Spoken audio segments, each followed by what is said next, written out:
नमस्कार। TRGCC 2020 global conference में आप सभी का स्वागत है।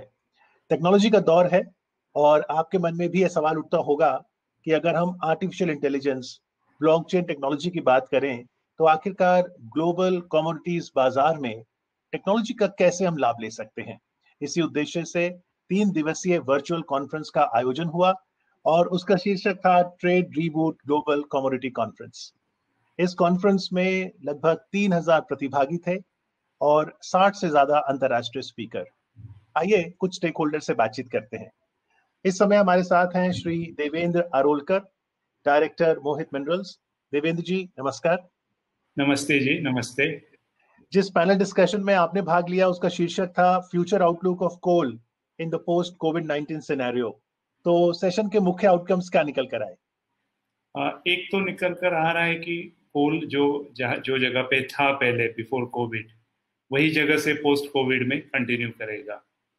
Primacy of coal is here to stay despite so much talk about solar and wind.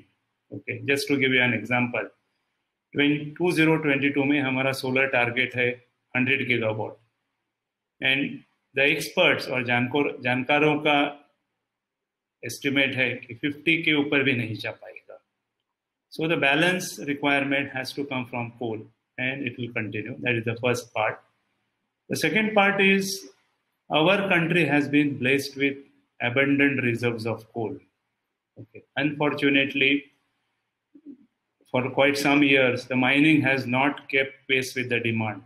Between 2010 and 2017, power sector capacity addition, coal-based power, was between 10 to 13%. Okay. Whereas the mining output or coal mining production, barring 3 years between 2014 and 17, early days of NDA, जहाँ माननीय पीयूष गोयल साहब ने बहुत pressure लगाया कोल India के ऊपर, production काफी 7-8-9% से बढ़ा। उसके बाद में for one or other reason, either weather issue or COVID issue, production काफी स्टैग्नेंट है। पर Devendra ji, coal mining production को अगर कोविड के बाद बढ़ावा देना है, इसमें टेक्नोलॉजी का रोल कैसे देखते हैं आप? अभी हमारा कोल चेन जो है काफी फ्रेगमेंटेड है। ओके, माइनिंग इंडिपेंडेंटली होता है, वहां से जो डॉक्यूमेंट्स या इंफॉर्मेशन फ्लो होता है वो अभी भी फिजिकल मोड में है, पेपर्स है, या maximum would be standalone WhatsApp messages. जो लेवल का इंटीग्रेशन होना चाहिए between the mining machines, between the mine management, between the coal consumers, between the coal transporters. Okay, हर एक लेग में एक एक सोल्यूशन है। लाइक mining में you have mining softwares, okay, then user side में you have SAP, for logistics में there is a software called IntelliPlanner which gives you GPS position of various trucks and various equipment. Okay, for mining you have modular mining standalone software. ये सब को integrate करके so that there is a seamless flow from one end, so data which is generated at one point should not be again required to be re-entered or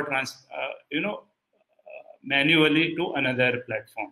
So this is where I think all दर्शक के मन में जिज्ञासा होती होगी, अगर हमें commodities बाजार में टेक्नोलॉजी के माध्यम से ये इंटीग्रेशन लाना है, तो क्या ये कॉस्टली होता है या इसके फायदे बहुत हैं और इसीलिए हमें कॉस्ट बेनिफिट एनालिसिस में इसके लाभ समझने होंगे?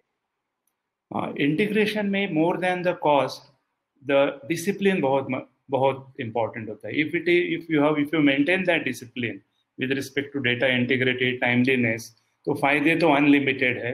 आई would say the cost outweighs the benefits by a very very major factor. जो आज एक कॉन्फ्रेंस में आप जो करना चाह रहे हैं, it's a very very laudable initiative and I am sure going forward ये तो बहुत ही पॉपुलर हो जाएगा। Because this, as a user, I was in power plant for very long time, so as a user we see this, like railways का FOIS system है, उसका जो डेटा है हमें वापस हमारे SAP में इनपुट करना पड़ता है।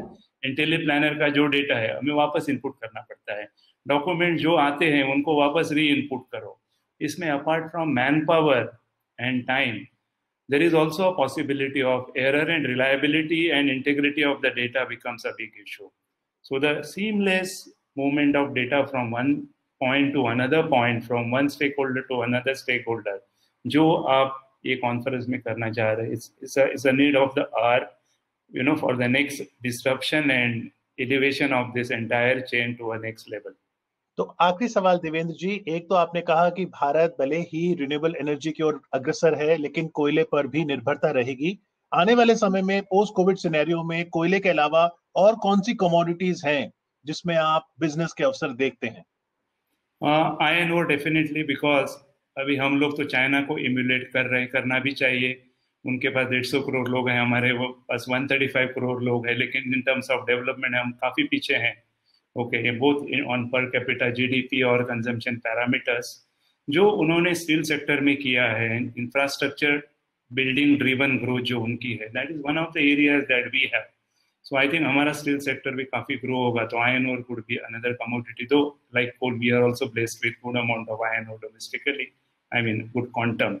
So that could be the second. Bauxite could be the third. Aluminium could be, but I would still say the coal will continue to be the mainstay for our energy basket.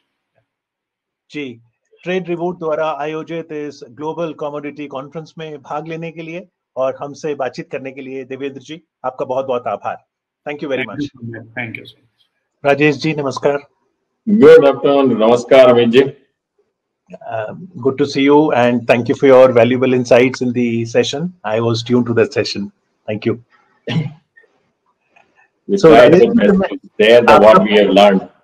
Yes. जब मैं आपका परिचय दूं तो managing director and chief executive officer Swiss Singapore overseas.